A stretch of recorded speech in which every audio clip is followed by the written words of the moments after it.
अस्सलामुअलैकुम ख्वातीनो हज़रात, कैसे हैं यार? ठीक ठाक है, फिट फाट है। We are finally back with another vlog. और आज की इस वीडियो में we will be discussing that how to apply in COMSATS university, यानी कि आपने कॉमसैट्स यूनिवर्सिटी में अप्लाई किस तरीके से करना है, अप्लाई करते वक्त किन किन चीज़ों का ख्याल रखना है, किस तरीके से एक से ज़्यादा टेस्ट आप कॉमसैट्स यूनिवर्सिटी इस्लामाबाद में दे सकते हैं, और बहुत कुछ। यहाँ पे मैं आप लोगों को एक चीज़ बता दूँ कि अभी तक की अपडेट मेरे पास ये है कि मुझे बहुत मैसेजेस आ चुके हैं कि हम फॉर्म फिल करते वक्त ये गलती कर चुके हैं, हम फॉर्म फिल करते वक्त वो गलती कर चुके हैं। हालांकि अगर आप इसको आराम से, तहम्मुल से, सुकून से बैठ के इस पोर्टल पे जाके फॉर्म को फिल करते हैं तो मेरा नहीं ख्याल कि यहाँ पर कोई चीज़ गलत करने वाली है। तो खैर, मैं आज आप लोगों के लिए इसीलिए वीडियो लेके आ चुका हूँ कि आप लोगों ने किस तरीके से फॉर्म को, यानी कि आपने किस तरीके से कॉमसैट्स में अप्लाई करना है, डॉक्यूमेंट्स कैसे अपलोड करने हैं और सारी चीज़ें। अभी तक वीडियो को लाइक नहीं किया ना, मैं देख रहा हूँ लाइक नहीं किया यार, लाइक कर दिया करो वीडियो को, चैनल को सब्सक्राइब कर दो और बेल आइकन को प्रेस कर दो। चलते हैं जी कंप्यूटर की स्क्रीन की तरफ और मैं लेके चलता हूँ आप लोगों को वेबसाइट पर। सबसे पहले तो यार ये चीज़ कि आप लोगों ने लास्ट डेट्स अपने माइंड में रखनी है कि लास्ट डेट टू अप्लाई किन किन कैंपसेस में क्या क्या है। आई रिपीट, मैं रिपीट कर देता हूँ कि जी इस्लामाबाद कैंपस में जो लास्ट डेट टू अप्लाई है वो 10 जुलाई 2024 है, यानी कि 10 जुलाई 2024 के बाद आप इस्लामाबाद कैंपस में अप्लाई नहीं कर सकते। इसी तरह लाहौर कैंपस में जो लास्ट डेट टू अप्लाई है वो है हमारे पास 18 जुलाई 2024, और एबटाबाद और वाह कैंपस की जो लास्ट डेट टू अप्लाई है वो है हमारे पास 1 अगस्त, यानी कि 1 अगस्त 2024। बातों की बात एक तरफ, एक मजे की चीज आप लोगों को बता देता हूं कि नेट 7 की लास्ट डेट टू अप्लाई जो है वो 27 जून 2024 कर दी गई है, जो कि 24 जून 2024 थी, लेकिन उन्होंने ये डिले कर दिया, यानी कि और ज्यादा अपडेट कर दी है इस चीज़ को और एक्सपेंड कर दिया है। यानी कि आप अभी भी आज की तारीख में अगर आप अप्लाई करना चाहते हैं नेट 7 के लिए तो आप अप्लाई कर सकते हैं। ये डिले क्यों हुआ है, इसके पीछे सारी क्या कहानी है, ये भी ज़रा मैं आप लोगों को बताऊंगा। खैर, अब मैं बात कर लेता हूं टेस्ट स्केड्यूल के बारे में। इस्लामाबाद में जो पहला टेस्ट है वो है 30 जून 2024 को, जो इस्लामाबाद में दूसरा टेस्ट है वो है हमारे पास 20 जुलाई 2024 को, और जो इस्लामाबाद में तीसरा टेस्ट है वो है हमारे पास 21 जुलाई 2024 को। अब बात करते हैं लाहौर के बारे में। तो लाहौर का जो लास्ट डेट टू जो एडमिशन टेस्ट है, वो पहला जो टेस्ट है वो है हमारे पास 14 जुलाई 2024 को, दूसरा टेस्ट हमारे पास 17 जुलाई 2024 को, और तीसरा टेस्ट हमारे पास 18 जुलाई 2024 को है। उसके बाद अब वाह, साहिवाल, विहाड़ी और एबटाबाद की बात की जाए तो पहला टेस्ट यहां पर भी 14 जुलाई 2024 को हो रहा है, दूसरा टेस्ट जो है वो 28 जुलाई 2024 को हो रहा है, और तीसरा टेस्ट जो है वो 11 अगस्त 2024 को हो रहा है। अटक कैंपस के बारे में बात की जाए तो पहला जो टेस्ट है वो इनका 7 जुलाई 2024 को हो रहा है, दूसरा टेस्ट जो है वो 28 जुलाई, और तीसरा टेस्ट अगेन रिस्पेक्टिवली 11 अगस्त 2024 में देखने को मिल रहा है। ये वीडियो बहुत इंपॉर्टेंट है क्योंकि मैं ये चीज़ आप लोगों को बता दूंगा कि जो गलती लोग एनटीएस डिटेल्स डालते हुए करते हैं ना, वो आप लोगों ने नहीं करनी। लोगों के हफ्ते 2 हफ्ते गुजर चुके हैं, उनका अभी तक यही लिखा हुआ आ रहा है एप्लीकेशन इन प्रोसेस। उन्होंने फीस भी सबमिट करवा दी, उन्होंने सब कुछ अपलोड किया, चालान भी अपलोड किया, उसके बावजूद ये काम नहीं हो रहा। और अगर आप कोई इन्फॉर्मेशन गलत डाल देते हैं और आप सबमिट करवा देते हैं एप्लीकेशन, तो आपको यूनिवर्सिटी जाके खज्जल खुआर होना जरूरी है, लाजमी है। अच्छा जी, कैसे आपने एडमिशन फॉर्म में वाले अप्लाई करना है, कैसे एडमिशन के लिए अप्लाई करना है कॉमसैट्स में, गूगल पे जाएं, लिखें कॉमसैट्स एडमिशंस, पहला आपके पास लिंक आएगा, इस पे आपने क्लिक कर देना है।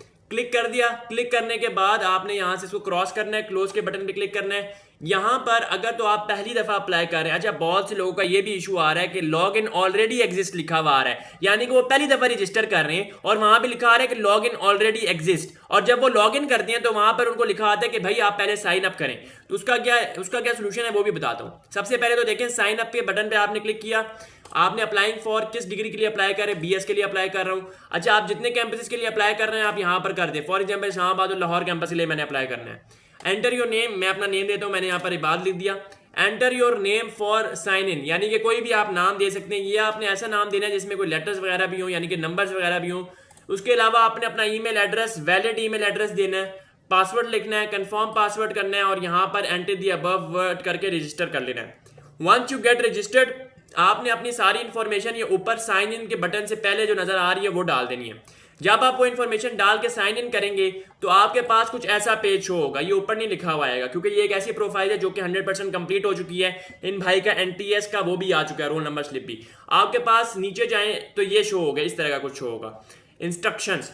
पहली बात मैं ये चीज बता दूं कि मेरिट किस तरीके से कैलकुलेट किया जाता है। मेरिट फॉर्मूला क्या है? आपके 10% मैट्रिक के मार्क्स, आपके 40% एफएससी के मार्क्स और आपके 50% एनटीएस के मार्क्स, इस तरीके से बीएस की डिग्रीज का मेरिट कैलकुलेट किया जाता है। ठीक है जी। Where matric score is considered equivalent to SSC and O levels and intermediate score is considered equivalent to FA या एफएससी या फिर ए लेवल्स या डीएई की भी जो स्कोर होते हैं उनको भी। ठीक है जी। Application with result awaiting student shall be treated as, वो ये बता रहे हैं कि एप्लीकेशन जो है रिजल्ट अवेटेड स्टूडेंट्स की किस तरीके से ट्रीट की जाती है। देख लें जी। इफ एफए, एफएससी या Icom Part 2 result is awaited, then intermediate score is equals to percentage of FA, FSC Part 1 score. If A level result is awaited, then percentage of intermediate score is equals to percentage of O level score. If DAE third year result is awaited, then intermediate score percent is equals to 60%. मैं आप लोगों को बता रहा हूँ, मैं बड़ी गर्मी में वीडियो बना रहा हूँ, तो यार काइंडली ताकि आवाज़ सही आए तो लाइक कर दो और सब्सक्राइब करके प्यार से कमेंट छोड़ दो। अच्छा जी, अब मैं जाता हूँ पर्सनल डिटेल्स पे। ये पर्सनल डिटेल्स वाला कॉलम आ गया। यहां पर आपने अपना नेम, अपना फादर नेम, अपने mother name, date of birth, gender, nationality, domicile, CNIC, father CNIC और मोबाइल नंबर, यहां तक इंफॉर्मेशन फिल करनी है। ये IBN number, account title, bank name ना डाले ज्यादा बेहतर है। डाल दिया है कोई मसला नहीं है, बट इट्स नॉट कंपलसरी कि आप ये चीजें जो है आपने इस वाले पोर्शन में डालें पर्सनल डिटेल्स में। याद रहे कोई इंफॉर्मेशन गलत हो गई, अगर आपने सबमिट एप्लीकेशन पे क्लिक कर दिया, वो नहीं सही हो सकती, आपको यूनिवर्सिटी जाना पड़ेगा। नेम, सारी चीजें सही तरीके से लिखनी है। Name, father name, mother name, date of birth, domicile, gender, nationality, father CNIC, अपना सीएनआईसी और मोबाइल नंबर। आगे एड्रेस डिटेल्स में भी आपने अपने एड्रेस जो है, परमानेंट एड्रेस, मेलिंग एड्रेस और फादर एड्रेस, ये सारी चीजें आप लोगों ने सही अपलोड करनी है। सही है जी। और ये मैंडेटरी अपलोड करना है, यानी कि जरूरी है। फोटो अपलोड करनी है। ये चीज मैं आप लोगों को बता दूं कि जहां पे साइड पे कंडीशंस लिखी हुई है हेल्प सेंटर में, ये फोटो अपलोड करते हुए बहुत से लोग गलती करते हैं और इसी गलती की वजह से उनका एप्लीकेशन फॉर्म सबमिट ही नहीं होती। पहली बात तो ये कि आपकी जो तस्वीर है वो ब्लू बैकग्राउंड के अंदर होनी चाहिए। अगर आपकी तस्वीर ब्लू बैकग्राउंड के अंदर नहीं है तो उसको ब्लू बैकग्राउंड में लेके आए। और दूसरा ये कि 6 महीने से ओल्ड नहीं होनी चाहिए। व्हाइट एंड ब्लैक फोटोग्राफ जो है वो एक्सेप्टेबल नहीं है। फोटोग्राफ के ऊपर कोई स्टैंप नहीं लगी होनी चाहिए, कोई साइन नहीं लगा होना चाहिए, अटेस्टेड नहीं होनी चाहिए और कोई भी डैमेज नहीं होना चाहिए। ठीक है जी। उसके अलावा जो है बिल्कुल स्ट्रेट फोटोग्राफ होनी चाहिए। सही है। कोई ऐसी तस्वीर नहीं है जो आपने व्हाट्सएप पे डीपी पे लगाई है, वो उठा के लगा दी, कोई आपने पोर्ट्रेट शॉट लगाया हुआ हो। ठीक है जी। ये चीज पता होनी चाहिए। उसके अलावा जो है आपने कोई ऐसा नहीं कि हंस के एटीट्यूड में या कोई ऐसी बाकी कोई। अच्छा, आखिरी पॉइंट बहुत इंपॉर्टेंट है। जेपीजी, जेपीईजी या पीएनजी में पिक्चर अपलोड करनी है, पीडीएफ में पिक्चर अपलोड नहीं करनी है। एजुकेशनल डिटेल, यहां पे बहुत से लोग गलती कर बैठे हैं, लिहाजा अगर अप्लाई नहीं किया तो ये पहले देख लो, उसके बाद अप्लाई कर लेना। एसएससी ओ लेवल्स, आपने यहां पर अपने जो भी आपने रिस्पेक्टिव किया हुआ है, जो भी डिग्री की हुई है, यानी कि एसएससी किया हुआ है या ओ लेवल्स किया हुआ है, तो आप जो है क्या करें कि मैट्रिक लिख दें या एसएससी लिख दें, किस बोर्ड से किया है वो लिखें और आगे कौन से सब्जेक्ट में किया है। ठीक है जी। और नीचे आपने अपने नाम लिख देना है, किस ईयर में किया है, आगे आपने टोटल मार्क्स और ऑब्टेन मार्क्स। ऊपर जो चीज लिखी हुई है ब्लू कलर में, बड़ी इंपॉर्टेंट है, वो मैं जरा आप लोगों को बाद में बताता हूँ। एचएसएससी, अगर आपका रिजल्ट अवेटिंग तो एफएससी पार्ट 1 की डिटेल्स जाने, इंस्टीट्यूशन जाने, किस बोर्ड से किया है, किस कॉलेज से किया है, ऑब्टेन मार्क्स और आपने टोटल मार्क्स, और आपने रोल नंबर भी लिखना है एफएससी पार्ट 2 में जो आपका रोल नंबर था, जिस रोल नंबर पे आपने अपना एफएससी के रिजल्ट दिए, वो पेपर दिए। COMSETS allows the result awaiting applicants of FSC Part 2 to apply for the admission on the basis of FSC Part 1 having no F grade in each course। यानी कि जिन लोगों की FSC Part 1 में supply है वो COMSETS में apply नहीं कर सकते, दे आर नॉट एलिजिबल। बहुत से लोग कह रहे थे कि भाई मैं जो हूँ एक में सप्ली है लेकिन क्या मैं अप्लाई कर सकता हूँ, they are not eligible to apply in COMSETS कोई भी कैंपस। अब आगे देखें, if you change your educational details at any time your programme choice will be reset of all your campuses apply to you and you have to select the programme choices again. यानी कि अगर आप इसमें से कोई information आगे पीछे हिलाते हैं तो आपने प्रोग्राम चॉइसेस जो प्रेफरेंसेस होती हैं, जो कि मैं आगे आप लोगों को बताऊंगा, वो आपने दोबारा से चेंज करनी होगी क्योंकि वो बाय डिफॉल्ट उल्टा हो जाता है। ठीक है जी। बड़ा इंपॉर्टेंट पार्ट आ गया जी। Want to register apply on the basis of COMSETS, यानी कि क्या आपने एनटीएस COMSETS के थ्रू देना है, यस पे क्लिक कर दें या नो पे क्लिक कर दें। अगर देना है तो यस करें, नहीं देना तो नो करें। एनटीएस ऑलरेडी टेकन, यानी कि जो एनटीएस आपने दिया हुआ है और आप उसी एनटीएस को यूज करने चाहते हैं तो कर सकते हैं। अपना रोल नंबर डालें, जिस टेस्ट टाइप थी यानी कि नेट आईएम था, नेट आईई था या नेट आईसीएस था वो डालें, ऑब्टेन्ड मार्क्स डालें और जिस दिन को टेस्ट हुआ वो डालें। यहां पे लोग गलती क्या करते हैं जी, यहां पे लोग गलती ये करते हैं कि भाई 1 साल से पुराना टेस्ट डाल देते हैं, वो वैलिड ही नहीं है। लिखा हुआ है कि रिजल्ट वैलिड, रिजल्ट कब वैलिड है, जब 1 साल उसको गुजर जाए तब तक वैलिड है, यानी कि 1 साल के अंदर अंदर तक सॉरी वैलिड है। 1 साल जब गुजर जाएगा तो वो वैलिडिटी खत्म हो चुकी है, वो वैलिडिटी अब नहीं है। यहां पर अगर आप कोई भी इंफॉर्मेशन गलत डालते हैं आपका एडमिशन कैंसिल हो सकता है। And administration is not responsible for any miss use और फॉल्स अटेम्प्ट। ये चीज मैं आपको बता दूं। तीसरी इंफॉर्मेशन, क्या आप एनटीएस में रजिस्टर्ड हुए हैं, यानी कि आपने एनटीएस दिया हुआ है और आपका रिजल्ट अभी तक नहीं आया, जो कि होगा मोस्ट स्टूडेंट्स के साथ जो कि जुलाई वाला एनटीएस देंगे, क्योंकि देखिए 10 जुलाई इसकी एंड डेट है, 7 जुलाई वाला एनटीएस अगर आप देंगे तो आप ये तीसरा वाला कॉलम फिल करेंगे। अब बात आती है कि क्या हम इनमें से 2 या 3 तीनों इंफॉर्मेशन फिल कर सकते हैं या नहीं, और जो हाईएस्ट कंसिडर होगी तो वो कर सकते हैं या नहीं। देखिए तीनों का तो मैं नहीं कहूंगा, लेकिन हाँ 2 कंसिडर कर सकते हैं। कौन कौन सी 2? कोई भी 2, यानी कि आप अगर एनटीएस ऑलरेडी टेकन है और एनटीएस टेस्ट सेंटर में जाकर नया एनटीएस देते हैं और अपने आपका रिजल्ट वेटिंग में आ जाता है, या फिर आप कॉमसेट्स वाला देते हैं। लेकिन मेरी प्रेफरेंस क्या है, मैं क्या कहता हूँ आप लोगों को, मेरी सजेशन क्या है, कोई एक फिल करो। क्या सजेशन है? कोई एक फिल करो। ठीक है जी, समझ आ गया। Programme choices. अच्छा पीछे एक और चीज एनटीएस डिटेल में जाके देख भी लेते हैं। यहाँ पर ये आई लिखा हुआ है, enter your NTS roll number, choose the test type you have appeared in, enter the exact figure of marks obtained, enter the valid test result, select the test date as per your NTS certificate। ठीक है जी, आगे चलते हैं। Programme choices, ये चीज बड़ी important है। क्यों? ये अगर आपने आगे पीछे कर दी ना तो आपका मेरिट भी इसी बेस पे बनना है। यानी कि अगर इन भाई ने पहली प्रेफरेंस बीएस सॉफ्टवेयर इंजीनियरिंग रखी हुई है तो ये सॉफ्टवेयर इंजीनियरिंग, अगर मेरिट सॉफ्टवेयर इंजीनियरिंग में आएगा तो सॉफ्टवेयर इंजीनियरिंग में ही हो जाएगा। ये चीज मैं आपको बता दूं। हालांकि कंप्यूटर साइंस में भी आता होगा, लेकिन सॉफ्टवेयर इंजीनियरिंग जो पहली प्रेफरेंस रखोगे ना तुम लोग, वही उसी में होगा अगर एडमिशन हुआ। उसके बाद नीचे नीचे आते रहेंगे, यानी कि अगर पहली में नहीं होता फिर वो दूसरी में देखेंगे, दूसरी में नहीं आ रहा फिर वो तीसरी में, तीसरी में नहीं आया तो फिर वो चौथी में, और फिर वो 5वीं में। ये चीज़ लेकिन मैं आपको बता दूं कि अगर आपने पहली प्रेफरेंस कम मेरिट वाला रखा है और दूसरी प्रेफरेंस ज़्यादा मेरिट वाला रखा है तो होगा आपका कम मेरिट वाले में ही, क्योंकि आपने पहली प्रेफरेंस ही वो रखी है। अब फॉर एग्जाम्पल इन भाई ने सॉफ्टवेयर इंजीनियरिंग पहली प्रेफरेंस रखी है, सीएस बाद में रखी है। फॉर एग्जाम्पल इनका एग्रीगेट 89 बन जाता है, इनका सीएस में हो जाता है, लेकिन क्योंकि इनका पहले सॉफ्टवेयर इंजीनियरिंग है तो सॉफ्टवेयर में ही आएगा नाम, जो पहले नाम है वही पहले। लेबर कोटा है, लेबर कोटा में आप लोगों को भी पता है क्या करना होता है, मैं आगे इसमें नहीं जा रहा। ट्रांसपोर्ट फैसिलिटी चाहिए या नहीं चाहिए वो लिख दें, ठीक है। आप लोगों को किस तरीके से कॉमसेट्स का पता लगा, ये बेकार सवाल है, इनका कोई काम शाम नहीं है। आगे चलें जी।